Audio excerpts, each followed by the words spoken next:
Hi, this is the Be Well with Michelle Greenwell podcast. Our heartwarming conversation is designed to lift you on your wellness journey. Grab your cup of tea and enjoy the podcast.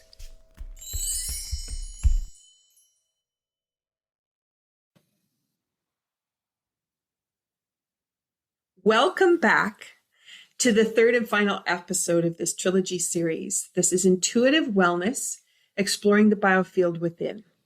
I'm your host, Dr. Michelle Greenwell, and it's been such an honor to take you on this journey into the subtle energy of the body and the wisdom that it holds.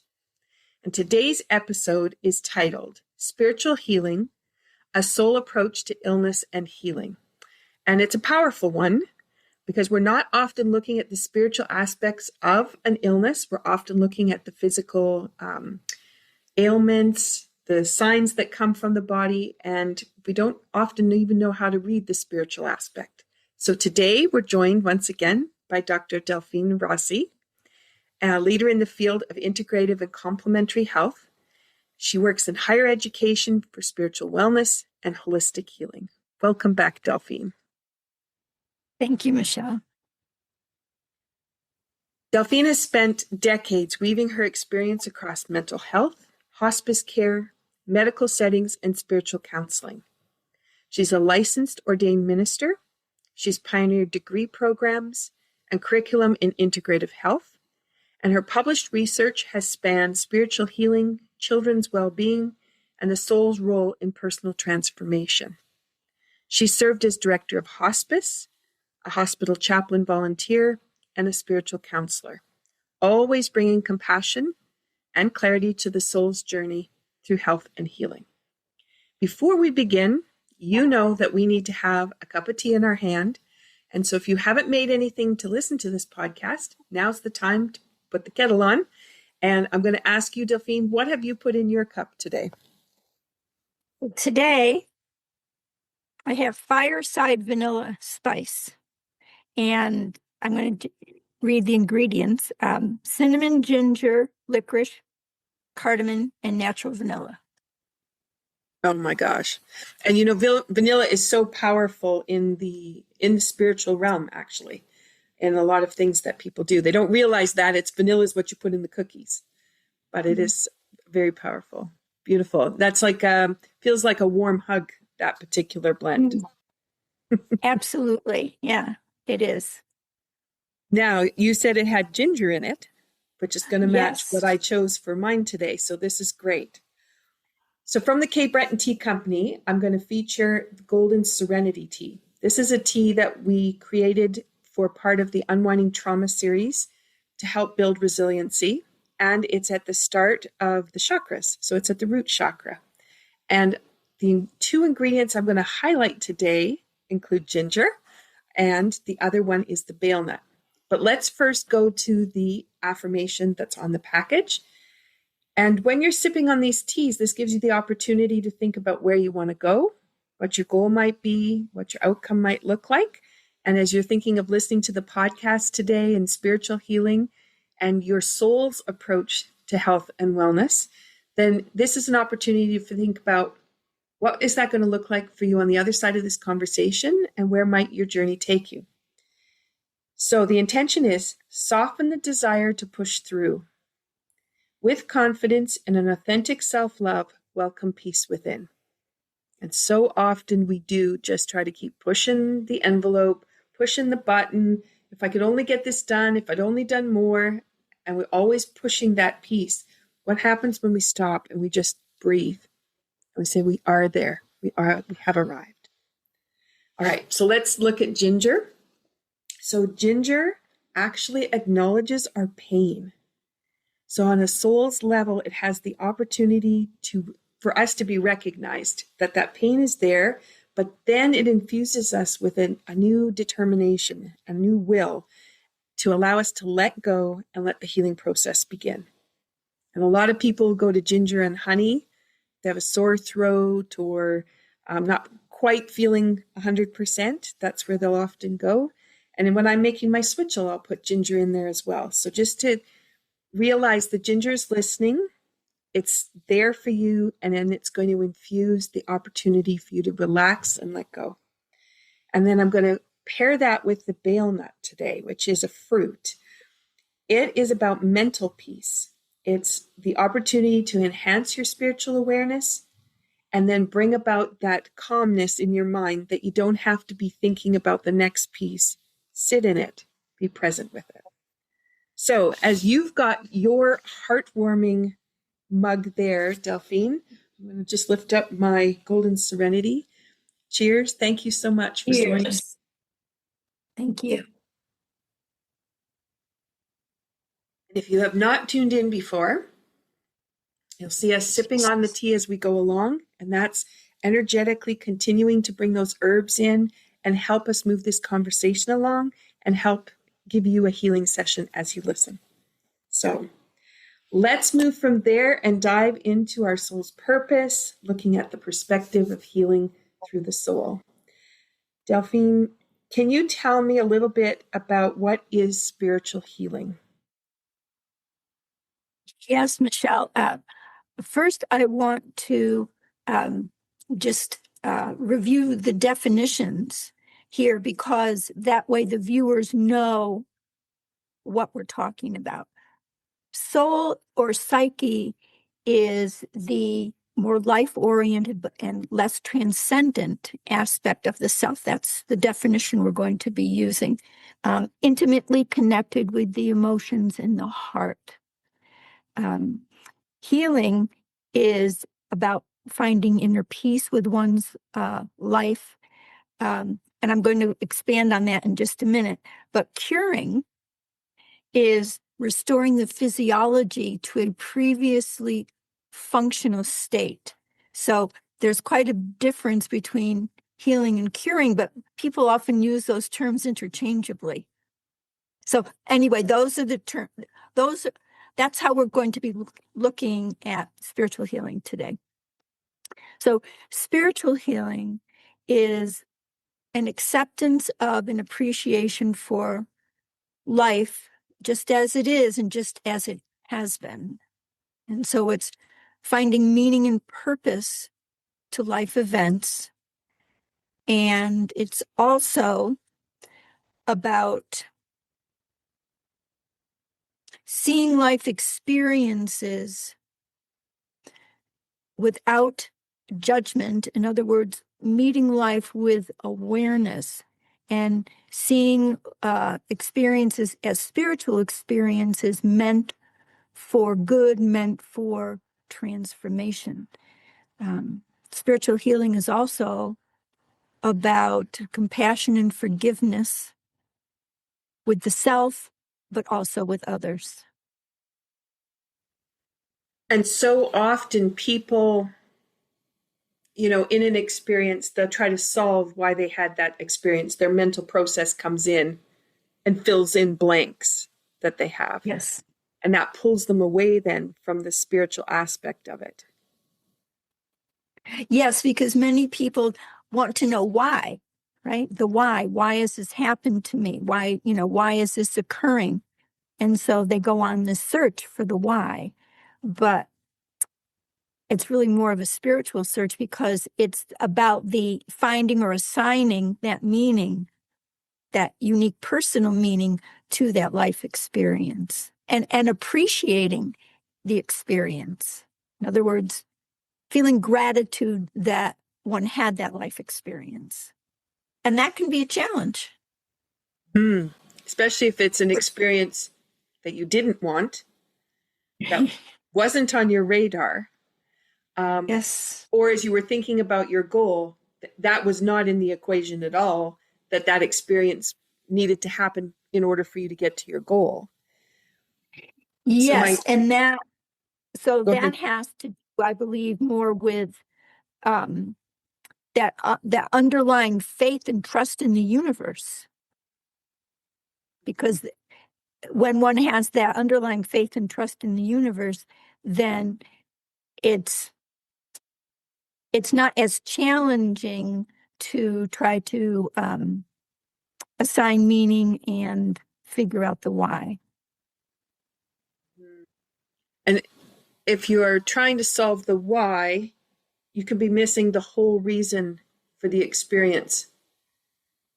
The blinders can go on, and the Sure. why is creating a block. So that letting go piece of Ginger, of letting go so the healing process can happen, is letting go of that need to have the why. That too, yes, because sometimes we just don't know, right? And it may be that we have an insight, several months after, or some years after, or even decades after, or sometimes not at all, but just to accept and appreciate, well, that happened, and I appreciate it. I've learned from it, or I've grown from it. I've transformed. Yes. I want to mention that the Persian mystic Rumi has a saying, where there is ruin, there is a chance to find treasure. And I really like that saying very much. When I first read it a couple decades ago, I had to really think about it, but it is really, to me, it's really very accurate, very true in a spiritual sense. And so if you're trying to solve the why, you can't see a treasure. It'll get lost in the why. Yeah. Interesting. I'm just saying that for people because I just know so often, especially when people don't feel good, how they solve the problem. Well, my back is sore because, and then they fill in the blank. They actually don't even know if it's true, but they'll fill it in that way. But then if you step back and go, okay, what in my life is not where I want it to be? What does my back represent? And what does that mean to the way I'm living? Then where's that nugget inside of that way of knowing? Yes, and we haven't really educated humanity, at least in the Western world, to think that way. But now we are. I mean, in other words, in the past we haven't, but now with a more holistic approach to health and wellness, we're beginning to help people think out of that box of just the physicality and into having spiritual eyes to see what's going on. Oh, I like that. I like that. Okay, so if we're looking at emotional energy and intuition, as we did in the previous episodes, how do our beliefs and assumptions, especially the ones around illness, so we just started talking about this, how did they shape our experience of health and healing? Well, beliefs and assumptions really influence like how illness may be seen or understood. And so, for example, illness is considered like a sense of unease, not feeling well, uncomfortable, etc. Just illness in general. And in the Western view, traditionally, over, let's say, the past decades, we've addressed illness like as coming from largely unhealthy lifestyle behaviors, right? Cigarette smoking, excessive alcohol consumption, substance abuse, poor nutritional habits. And of course, prior to that, it was more the disease model in that, we had bacteria, viruses, etc., right, that were really causing illness and disease, like pathogens, toxins that we didn't have the pharmaceuticals for at that point. And then there are, through cultures and through history, there are different ways that people have viewed illness that is part of their beliefs or their assumptions.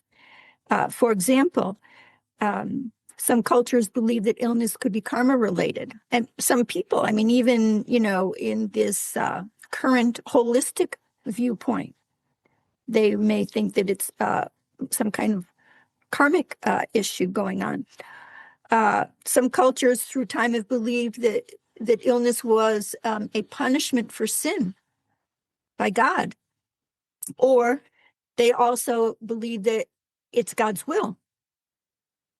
And then there's the psychological viewpoint that illness is caused by repressed emotions and trauma, or illness is a lesson.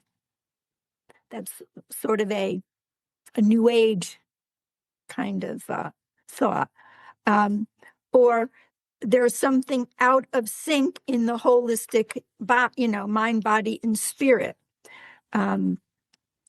Or in some belief systems, illness is part of like a divine plan or a divine order. So, and there are many more beliefs as well. But in other words, all these beliefs and assumptions, depending on what a person really does believe about their illness, is going to lead them to how they handle that illness and disease, and how and where they seek treatment for it.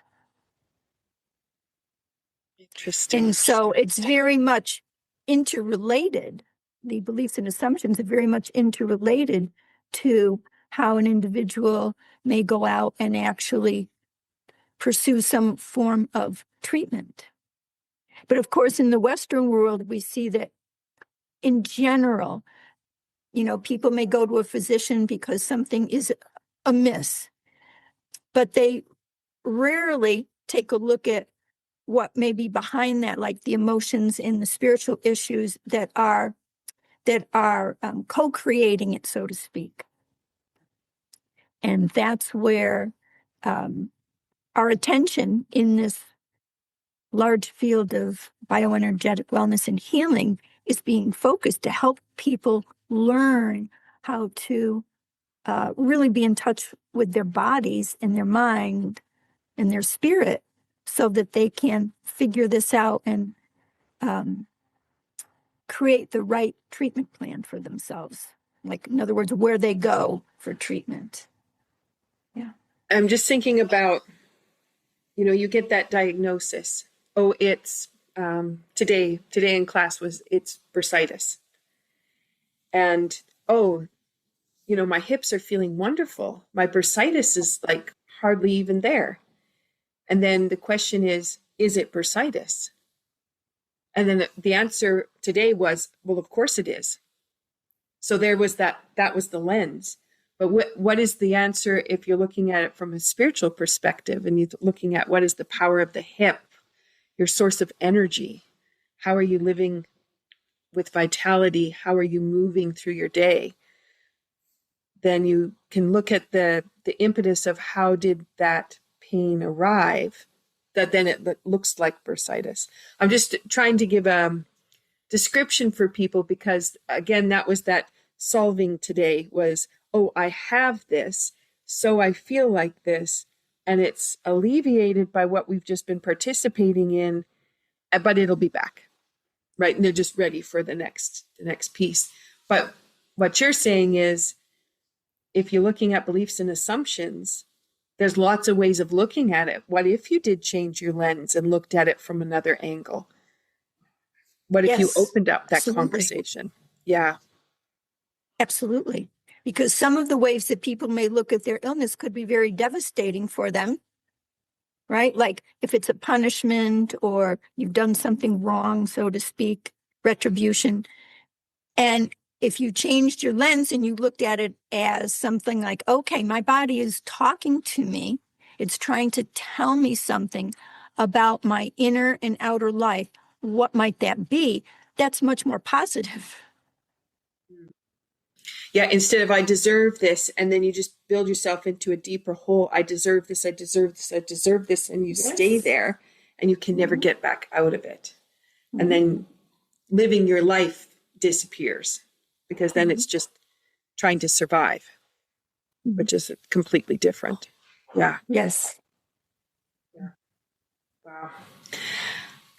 Now, you introduced the idea of woundology in our conversations. Could you explain what this is, and then the secondary gains of illness, how they show up in the healing journey? Sure. Woundology is the manipulative value that people get from using wounds as a source of power and control, usually over others, in their life. And so Woundology also creates sympathy for the person who wants to be perceived as a victim, so to speak. And so Woundology is centered around gaining attention to the wounds. And often this poor me or victim stance that people like to take because they feel that they can manipulate others and get a lot of power and control by using their wounds. And so I'll give an example because examples are good. And I've these are personal examples that I've had, like with meeting other people. So, for example, like if you meet someone and within the first 5 minutes, like you've never met them before, and in the first 5 minutes, they start to relate a wound to you. In other words, well, my husband passed away or my wife passed away and this, but then you find out that the spouse passed away 18 years ago. Or you meet someone and within the first 5 minutes, you hadn't known them before, they let you know that their father left the family when they were a child, but this person is in their 50s or their 40s. So you see, those are like red flags or clues that someone is using woundology to gain sympathy, to gain perhaps some kind of power and control over, how you perceive them or where the conversation is going to go, etc. So secondary gains of illness. Dr. O. Carl Simonton, who is now deceased, was a real pioneer in this field. He was an oncologist, and he, and as well as others in this whole big field of healing, really took a look at what was going on when patients used their illness as a sense of currency, in other words, as a sense of woundology. And what he found, or what they found, as far as advantages, were getting attention, care, and nurturing from others that ordinarily they might not receive. So again, this idea of they're getting a lot of attention, not having to meet one's own or others' higher standards for themselves. Also, being able to control others by using their wounds as power. And again, asserting that victim stance. So those are several ways in which they found that people used wounds as for secondary gain. However, there are a few ways that people may use illness in a positive way, in a secondary gain, and that would be an opportunity and a space to really reflect on one's life and regroup one's psychological energy to deal with whatever problems that they're facing in their life that they recognize are contributing to their illness. And then to gain some kind of incentive for personal growth. So while there are some more negative aspects of the secondary gains of illness that people can undertake, there are several factors that can really serve a significant purpose to their own growth and healing from an illness.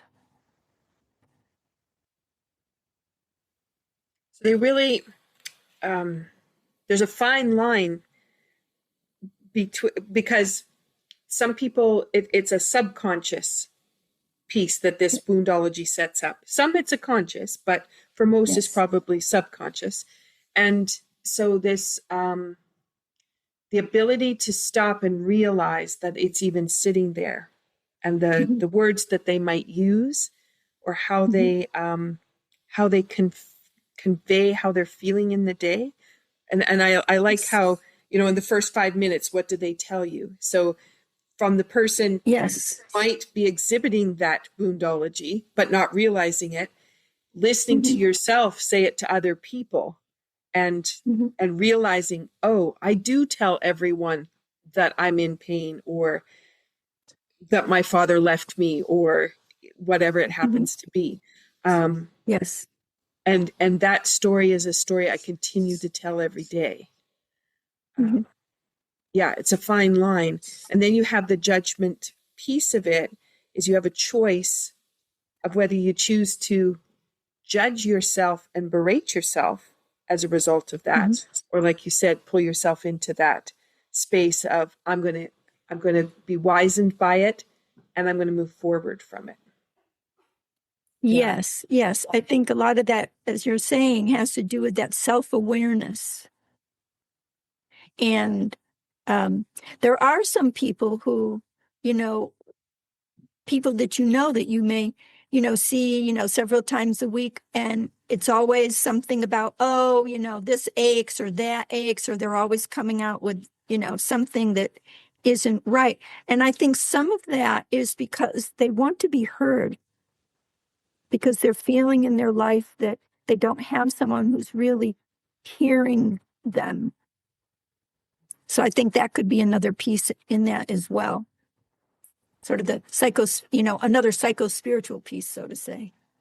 So then that lends to, if people are listening, recognizing this within themselves, to then think about, in what way would you like people to hear you?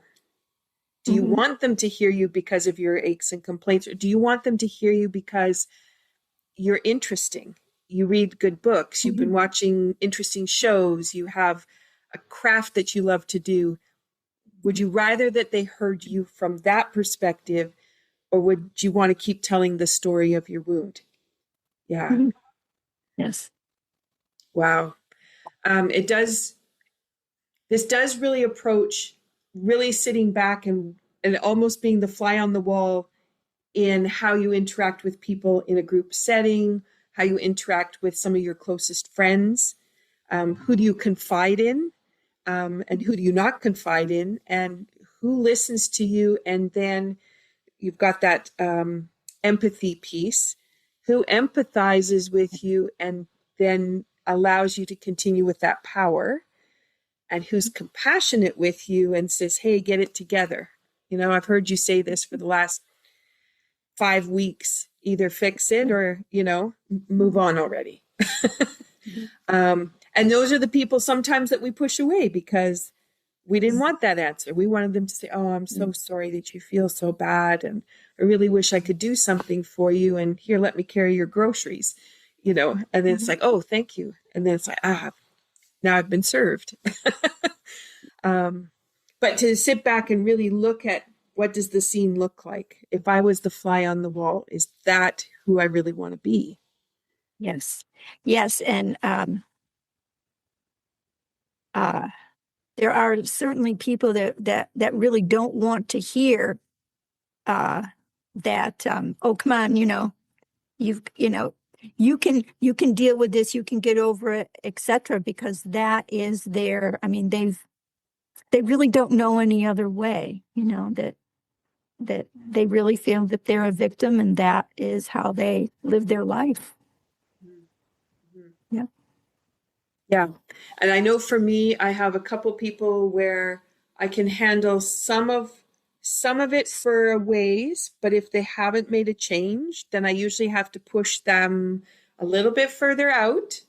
And I'm still there, but I limit how often we interact, or when I start to hear the no, as a suggestion comes out, perhaps you'd like to look at it this way, no, then you go, okay, you're not ready to move, so I'll wait until you're ready. Yes. And so I'll just have to step back until that point. And again, those are all signals that if you sit back and become the fly on the wall, you might recognize those signals, the way that you interact, the way that other people interact with you, and then who are the true friends? Who are the ones that continue to be there? And how often have they said, yes, I hear you? And then they hear you again. But then they make a suggestion, and how often have you listened to the suggestion? What have you done with it? Yes. Very true. Wow. This is such a deep conversation because illness, we just want to put it in a box. We want to have a label on it. We want to have a pill that fixes it. And we don't want a deep dive necessarily. True. Yes, I think that, that's how many people in the Western world have grown up, through decades.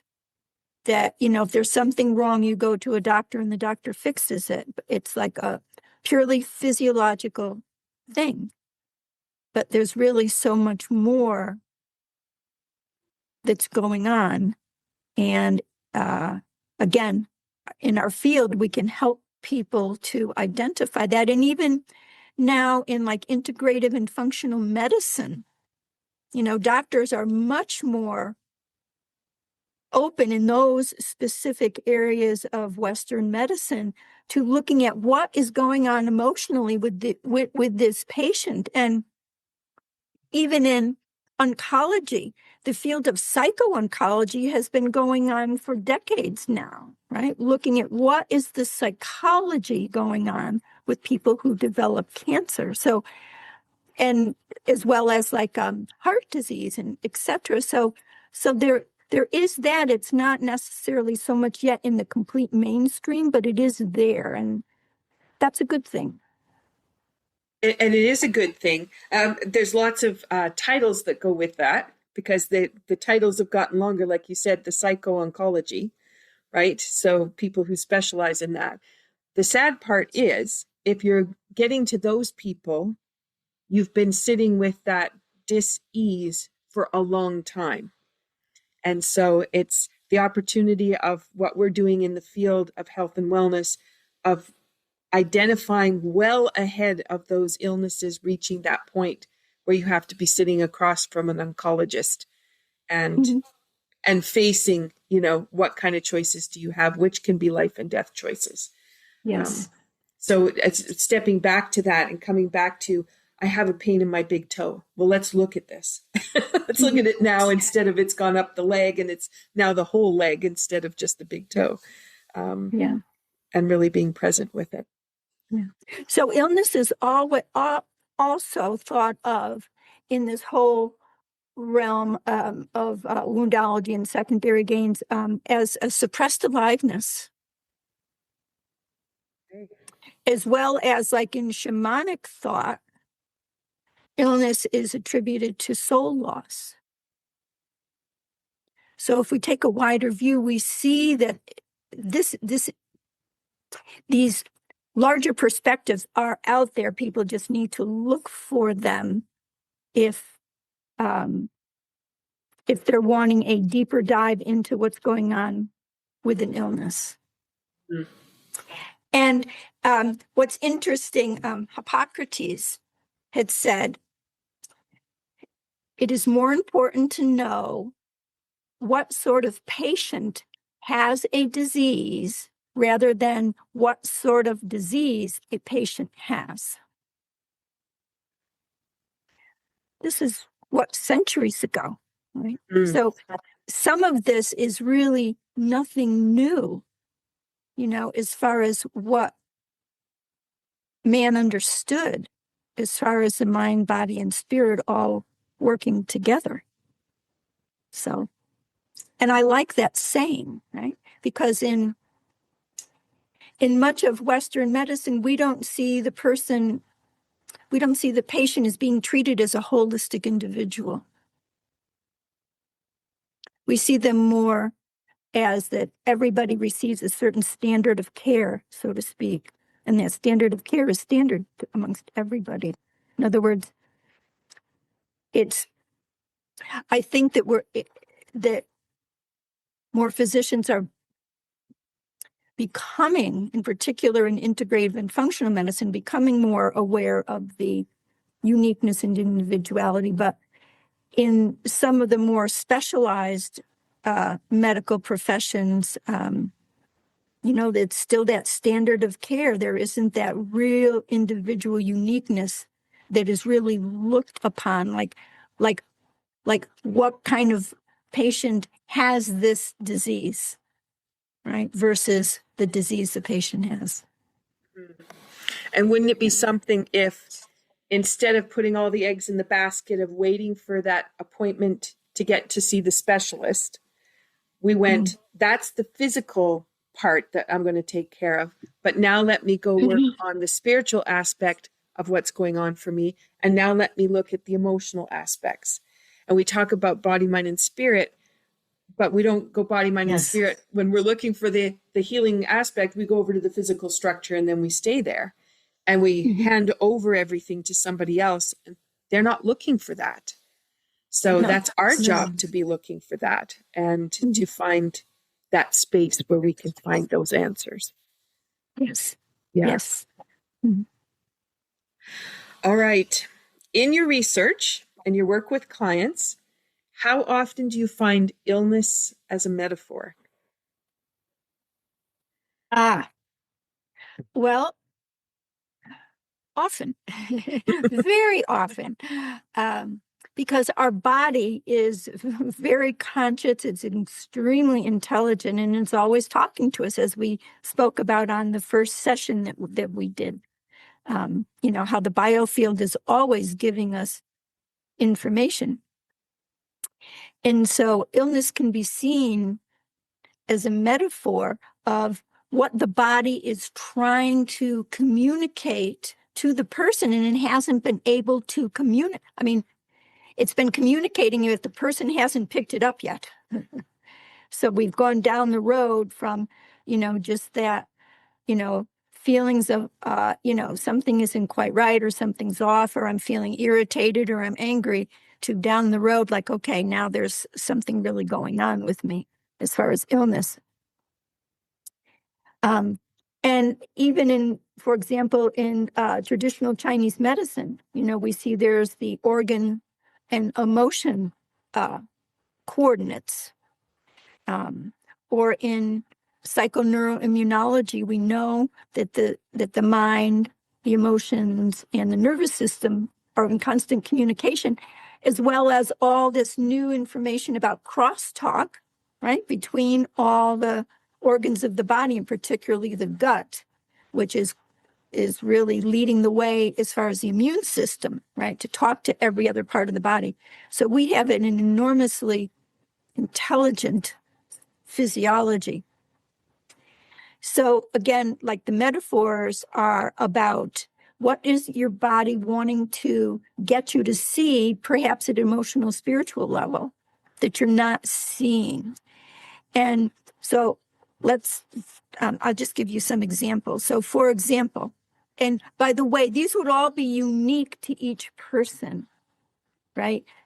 We can't just put a label and say, oh, well, heart disease is this, or cancer is this. It really is unique to the person. So this is just a hypothetical example. So heart disease, issues of the emotional heart, or was there some kind of heartbreak, or deep loss experience that the person is going through or has just recently gone through. So having to do with the heart. Stomach issues. Is there something that the person can't stomach, perhaps, like an event that occurred that you just can't stomach it, or events that occurred that you can't digest? So these are the metaphors that are possible. Or, for example, neck pain, right? That's sort of a simple one. What is the pain in the neck, right? What is really a pain in the neck? And see, that gets to self-honesty, right? Someone has to be 100% self-honest to diagnose, so to speak, their own emotional issues that are contributing to something going on in the body.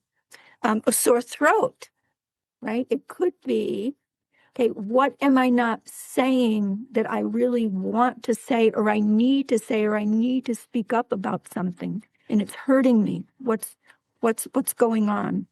So there's all kinds of metaphors that are possible with different illnesses. Even like, well, any of them, fibromyalgia, right? Widespread pain and tenderness. Okay, what's going on that's so painful in life? Or chronic fatigue, what is exhausting us? But again, that 100% honesty, self-honesty must be there. Otherwise, the person is just sabotaging their self, and the illness is likely to continue. And sometimes that 100% self-honesty is so scary to people because it signals a major change in life. I mean, a major drastic change. And sometimes people they don't want to go there. They can't face that kind of drastic change without help and support. I should say it that way, without some help and support. But maybe they don't even know where to get that. In other words, it's a conundrum for them. Yeah. I had a client that said at the start of the series of sessions she was going to be in that she didn't think she could handle the way that her family and friends would react if she changed. Now that's a big holdback, because now you're holding in your one spot so you can keep all those people happy at the sacrifice to yourself. Yes. And likely as you're transitioning into different things and making those changes, probably family and friends are going, well, it's about time. They saw it for a long time and they've been waiting, so think about how you kind of hold that back. Yeah. Yes. Now that brings our ginger back around again, because ginger being the opportunity for letting go so you can heal. So as you're choosing what kind of beverage you want to sip on, to know that if you're connecting with ginger has this opportunity to gift you that space of being able to release, so that you're not going to hold on so tight to the idea, I don't want to change because everybody around me won't be able to handle it if I do. Oh, yes. Yes. And there is a saying in our large field of healing that our biography becomes our biology. Wow. That's very powerful. And it is, and it's something for people to really think about, that your biography becomes your biology. Yep. And what is the story you want to tell? Yeah. Right. And it may, thinking that way from that perspective may help people to identify, okay, what's going on in my life on the emotional, spiritual level that is contributing here to some sort of illness or disease. And how can I come to terms with that? How can I heal that? I'm just getting a picture in my mind right now as, you've got a whole bunch of different stalls that people can stand under with banners.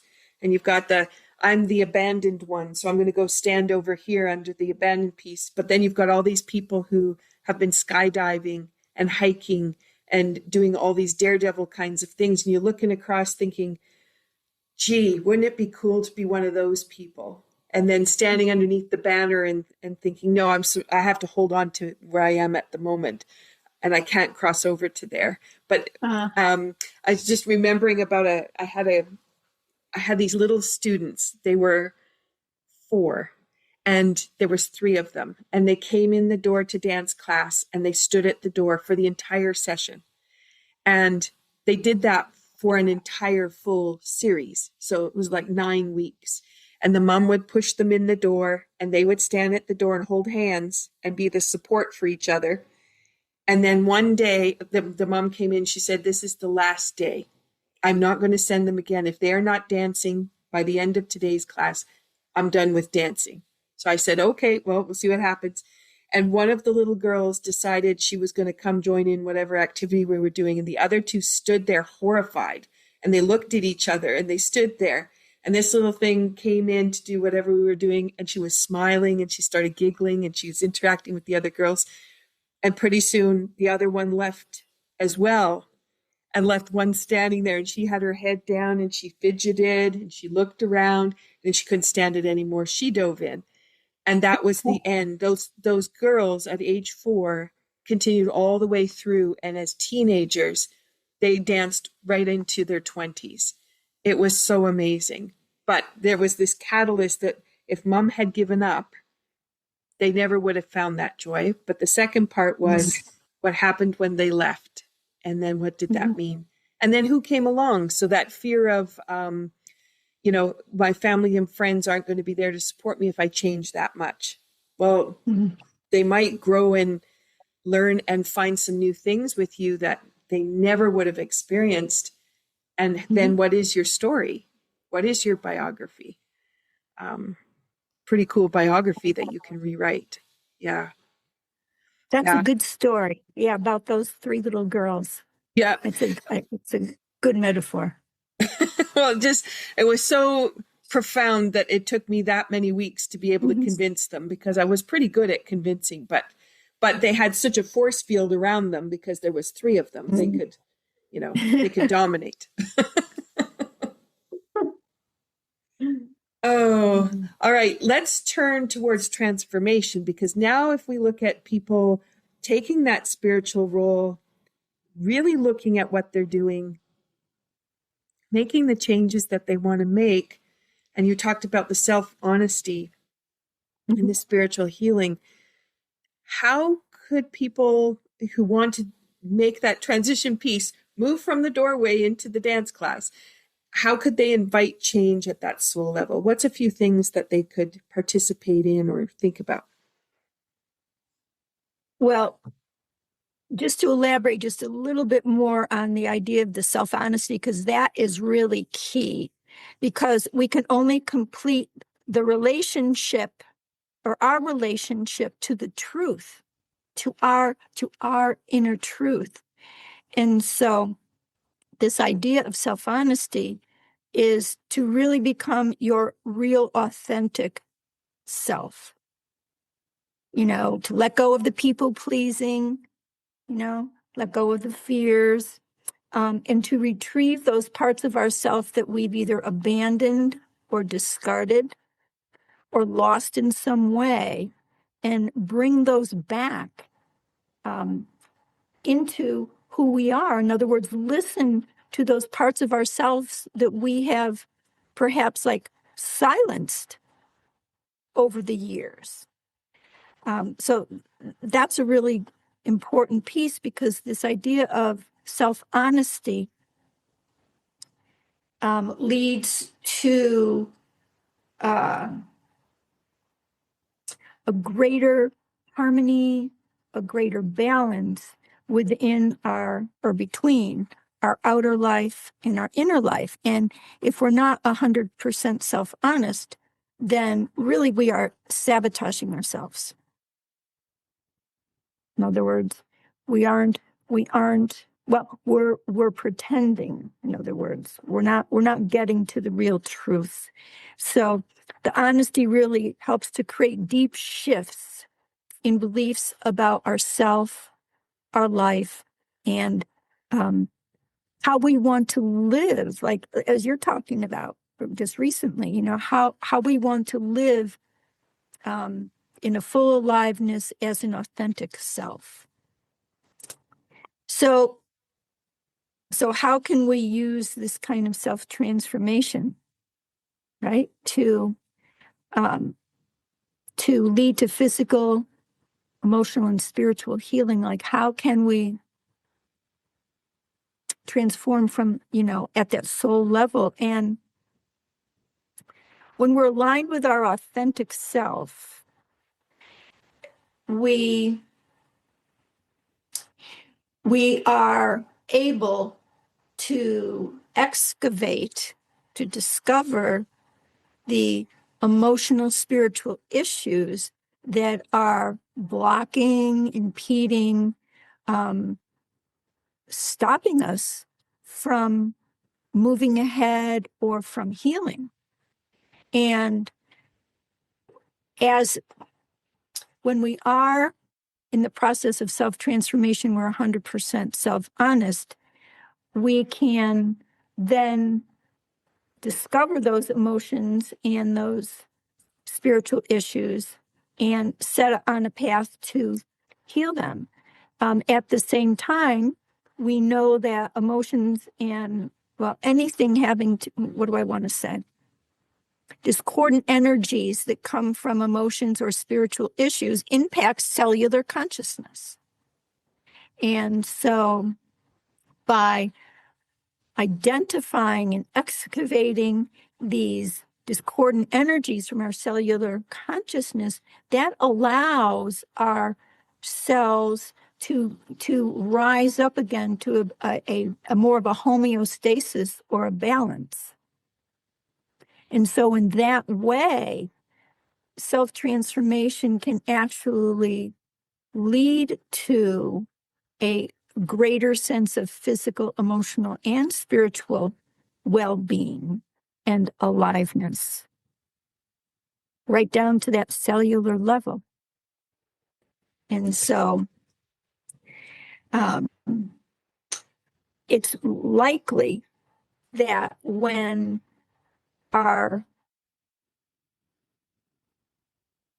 inner and outer being is more aligned, our inner self to our outer self, then our physiology is more likely to follow. And I'm saying likely, right? It's more likely to follow, so that deep healing of the self is really very restorative to the entire being, to the body, not only and the mind and the spirit. And again, the word likely, because we don't have the tools to measure healing emotions or healing spiritual issues within the physiology. And there may be other factors that are beyond that are contributing to illness. So that's really how self-transformation aligned with 100% self-honesty can really, or likely improves the body, mind, and spirit as one.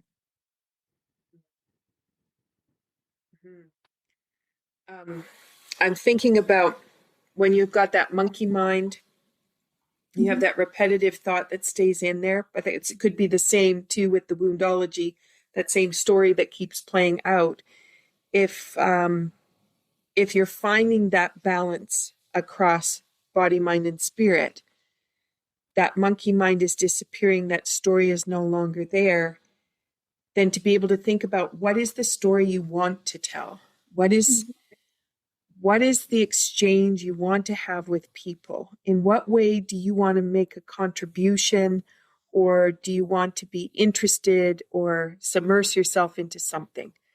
And I think sometimes there's stories so big behind who we are that we've kept for so long, it's really hard to even know what that might look like. But I'm just suggesting to people as they're listening and you're recognizing all these bits and pieces, where do you want to go? What do you want to be doing? And if you have the same exchange with your family members all the time and you don't like it, what would it look like if it was different? How might small changes get you towards that goal? It's so interesting. It's like if we haven't, well, I hate to say wait till the ailment arrives, right? Before you go looking for the pieces. But wouldn't it be lovely if our month was set up where we had these different aspects of ourselves that we made sure we spent time or scheduled in to be able to sit with the spiritual aspects and take some time with it. Look at the emotions that are showing up for the month or the season, and then looking at what the physical structure is doing and how it's participating, and then creating a new plan for the next month. Rather than waiting till the ailment shows up, it becomes so big, it's like front and center screaming at you, and then you have to go do the searching. Yes. But it always takes that before we change our schedule.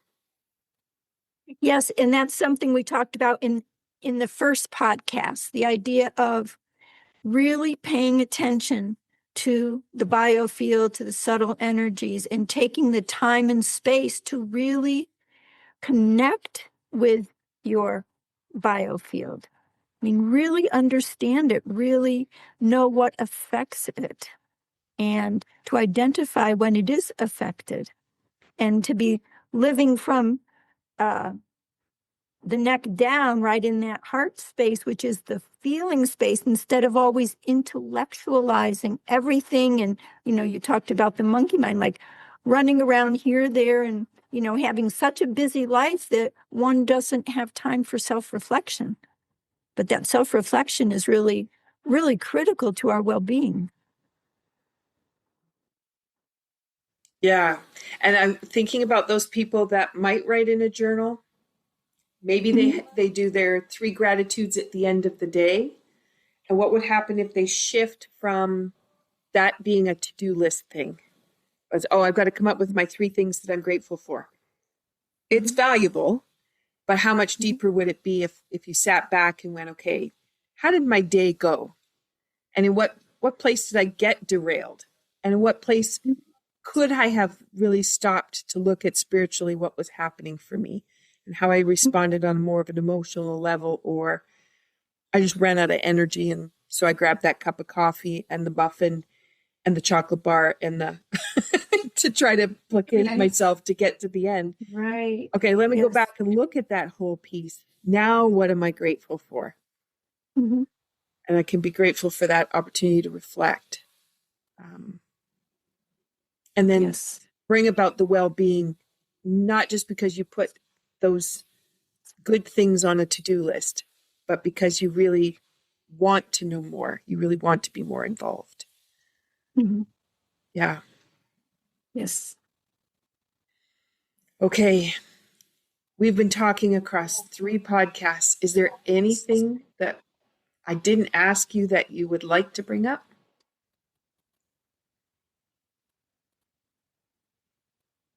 Oh, we have talked about a lot of different areas of mind-body healing, and of course, we've just touched the surface of it, really, in some ways. And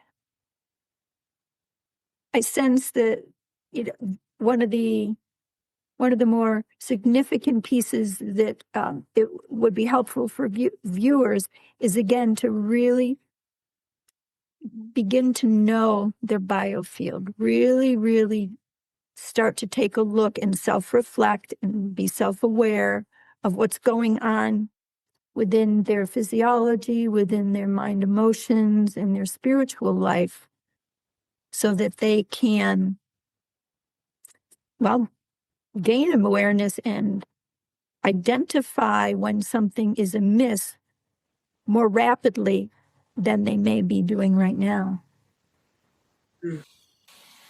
And I'm thinking, you and I talked about where do we go from here? Because you do teach courses in this. You teach very in-depth university level courses. You also teach webinars, workshops, and smaller, dabbling into these bits and pieces. And so I'm going to invite people to think about if they were going to make a change in the way that they're approaching their health and wellness and how they build their bioenergetic wellness daily. Mm-hmm. To keep in mind, if they were wanting to dive into the soul aspect of things, they wanted to look at the biofield and understand it better, to start to look for some of the tools and tips that we'll be sharing out, and bringing the opportunities for us to have more discussions in this way. And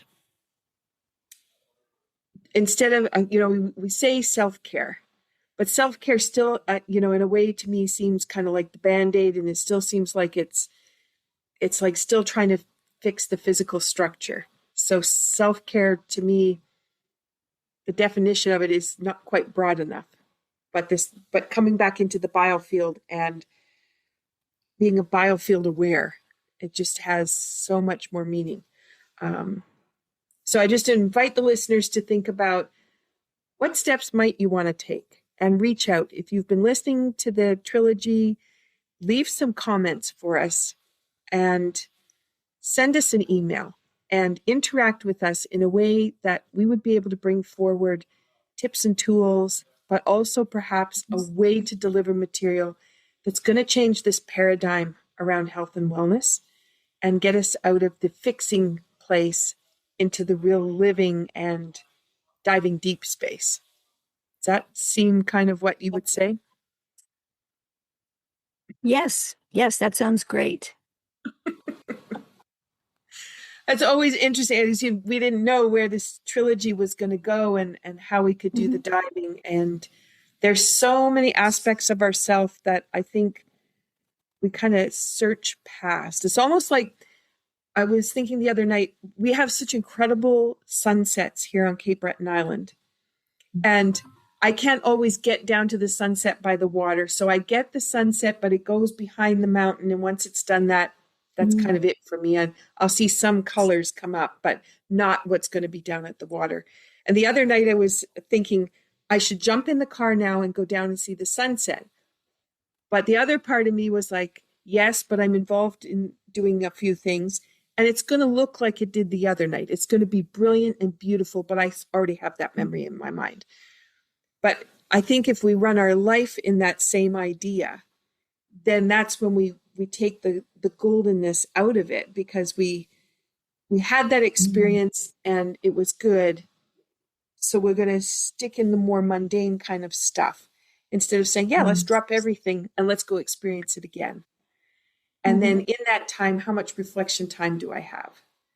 How much time do I have to say, I really am grateful for that sunset. I'm grateful for this 20 minutes to stop and go, how did my day go? And ask the questions the right way instead of, I'll zip down, I'll see the sunset, I'll take my picture, and then I'll zip home again, because there is that too. Right. Yeah. All right. Thank you, everyone, for listening. If you did not participate in episode 1 and episode 2, please go back and listen, and then consider how you might be able to make some changes in your life that's going to bring about this spiritual awareness and this spiritual opportunity, and bring about some of these concepts that Delphine has brought forward for us, and also brought your years of experience and education that you've offered to people. The wealth of knowledge that you've been able to share out. It's amazing, Delphine. So thank you so much for what you have been doing and for where you're taking us next. Well, thank you, Michelle. It's really been a pleasure to be on the podcast with you and your audience. Until next time, make sure you choose that tea, know your intention of where you want to go, take the time to cultivate that while you prepare it, and then sip on that tea slowly and start to look at the spiritual aspects of your life and how you can be looking at things differently, or how you can start to make the changes to where you really want to be. When you're listening to your whole being and you start to understand that biofield, and I understand a bit of my biofield, but I really do want to dive in deeper and get to know it more. So as you're thinking about that, think about the ways that you can start to bring those kind of conversations in. And then remember, you are your own healer. Ask the right questions, participate in your life in a way that is meaningful and holds that health and wellness for you. Be well, and thank you so much for joining us. Thank you, Delphine. I'm going to have one more sip of Golden Serenity, and I appreciate everything you got. Thank you. All right. For those people, too, that are listening, and we're coming into the fall of 2025, we are in the Chi Integration Program going to do a deep dive into the biofield and look at the layers and start to explore them. And if that's something that interests you, you can go to the website for the greenwellcenter.com and be happy to have you join us on that. And I know Delphine's going to be in more conversations. We've got a lot more to discuss. Thanks so much, everyone. Be well. Thank you for listening to Be Well with Dr. Michelle Greenwell. There are a couple of resources I want to just point out. When you go to the website greenwellcenter.com, you'll have a pop-up window. That pop-up gives you the top 8 easy stress releasers that you can use every day. That's something you can put beside your computer, the bathroom mirror, beside the bedside table. A great resource. Also, my YouTube channel. It is full of playlists with all kinds of different ways that you can activate energy and bring vitality into your day. You can find that when you go to YouTube at Michelle Greenwell. And last, if you're a Linktree person, Linktree, linktr.ee/Greenwell Center. That has all my resources in one spot. Those are for intricate little things that you can't get everywhere. And it's a wonderful way for me to be able to share all the different aspects of the kind of work I do. So thank you for listening. Be sure to drink that tea. And if you want to have the tea blend that was shared in the podcast today, then be sure to check out capebretontea.ca. Have a wonderful day.